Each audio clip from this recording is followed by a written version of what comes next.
In military aviation history, few combat aircraft have witnessed a service life as intense, historic, and shockingly brief as the Philippine Atak helicopter fleet.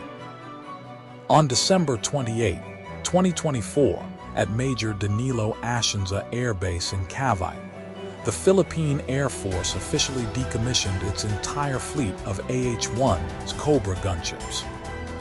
While most combat airframes across the globe serve between 30 and 40 years, Manila retired its legendary rotary Predators after an active frontline career of barely 1,140 days. This unexpected retirement marked the end of a unique chapter. The two airframes, designated tail numbers 501 and 502, were originally donated by the Hashemite Kingdom of Jordan following high-level defense agreements in 2018. Delivered in November 2019 and officially commissioned into the 20th Attack Squadron of the 15th Strike Wing in November 2021, they represented the very first dedicated tandem seat gunships in the entire operational history of the Philippine Armed Forces. For decades prior to their arrival, the military had relied entirely on modified utility helicopters, such as the UH-1 Huey and MD-520MG Defender, which lacked armored protection and heavy-caliber offensive firepower. Although the two Cobra gunships provided an unprecedented tactical leap, with their three-barrel 20mm M197 Gatling cannons and 70mm Hydra rocket systems, their sudden departure in late 2024 stunned defense observers worldwide. Did this rapid drawdown represent a logistics failure, or was it a calculated step in a broader force modernization strategy? Before we go on, was retiring these iconic combat machines after just 3 operational years the right strategic move, or should they have been kept in service? Subscribe to the channel to explore more deep defense breakdowns. And tell me where you are watching from. To understand the real motivation behind this retirement, we must examine their frontline operational record alongside their mounting maintenance realities. Tail numbers 501 and 502 were far from ornamental showpieces. During their deployment across northern and central Luzon, these aircraft delivered vital close air support for ground elements confronting armed insurgent formations in dense jungle terrain. In operational actions such as Operation Polaris 2 in Cagayan during January 2023, and follow-on operations in Pantabangan and the rugged mountains of Abra Province, the AH-1 proved devastatingly capable.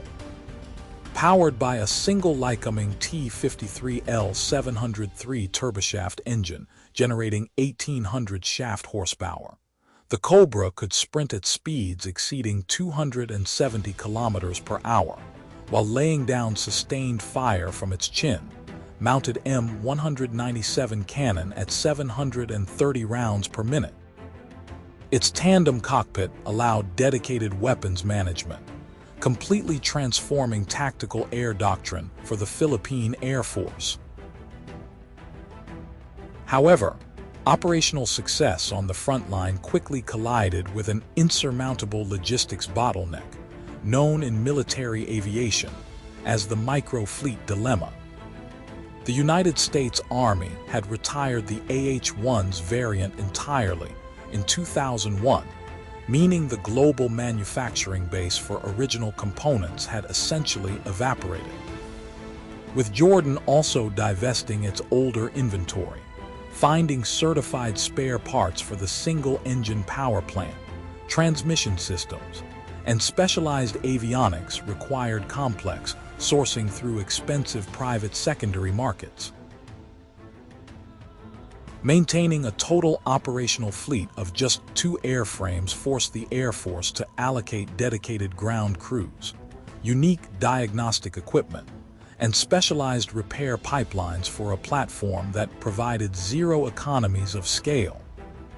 The cost per flight hour skyrocketed, creating a disproportionate financial strain on the service branch. What appeared to be an invaluable asset in combat was rapidly turning into an unsustainable logistical trap on the flight line.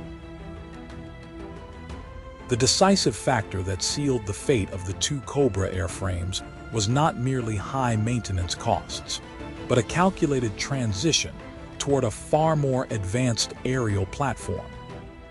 From the moment Manila accepted the Jordanian donation, defense planners viewed the AH-1S primarily as an interim lead and trainer rather than a permanent long-term combat solution.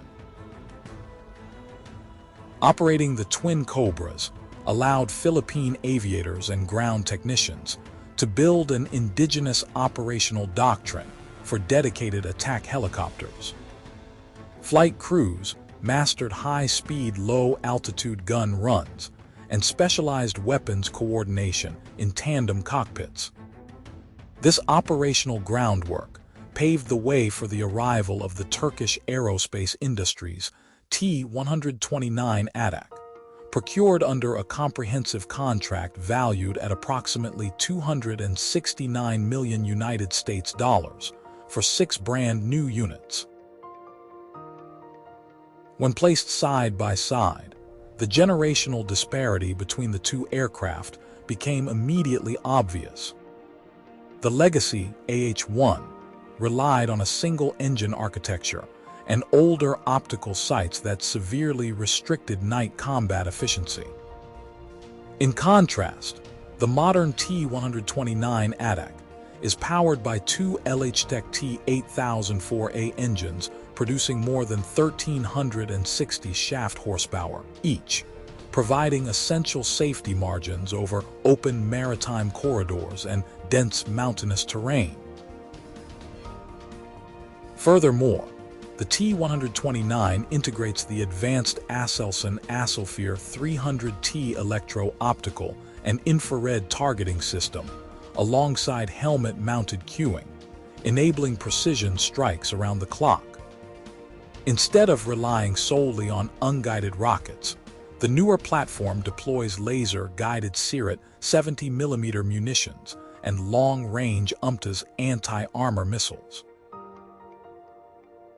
Once the full delivery of all 6 T-129 helicopters was completed and their operational integration was finalized with the 15th Strike Wing, the historical role of the AH-1 was complete. Keeping two aging, single-engine airframes active alongside a brand new fleet of twin-engine strike platforms simply made no strategic sense. The retirement ceremony on December 28, 2024, also coincided with a monumental shift in national defense philosophy. Under the current comprehensive archipelagic defense concept, the Philippine military is pivoting from internal counterinsurgency operations toward external territorial and maritime security. Legacy platforms optimized for inland jungle skirmishes are rapidly giving way to modern multi-role assets designed to patrol expansive sea lanes and critical coastal borders. The decision to decommission the AH-1 alongside veteran OV-10 Bronco attack aircraft highlights a pragmatic lesson in modern military acquisitions. Emotional attachment to legendary airframes must never supersede logistical efficiency. By cutting its losses and retiring a 2-airframe microfleet, Manila freed up technical personnel, maintenance facilities, and financial resources to fully support frontline platforms like the T-129 Atak, the armed S-70I Black Hawk utility fleet, and maritime reconnaissance helicopters, such as the AW-159 Wildcat. Tail numbers 501 and 502 did not exit the stage in defeat. Instead, They served as the indispensable stepping stone that elevated the Philippine Air Force from improvising with armed utility transports to mastering high-tempo operations with purpose-built rotary combat systems. Their brief 3-year operational tenure laid the tactical foundation for an entire generation of gunship aviators, proving that the true value of a military asset lies in its mission accomplishment rather than the length of its service. As the armed forces continue their ambitious Horizon 3 modernization phase across the Indo-Pacific theater, this swift retirement stands as an extraordinary case study in tactical transition. Did retiring these capable airframes represent a masterclass in modern defense logistics? Or should the military have upgraded and maintained them to bolster overall fleet numbers? Share your tactical perspective in the comments below.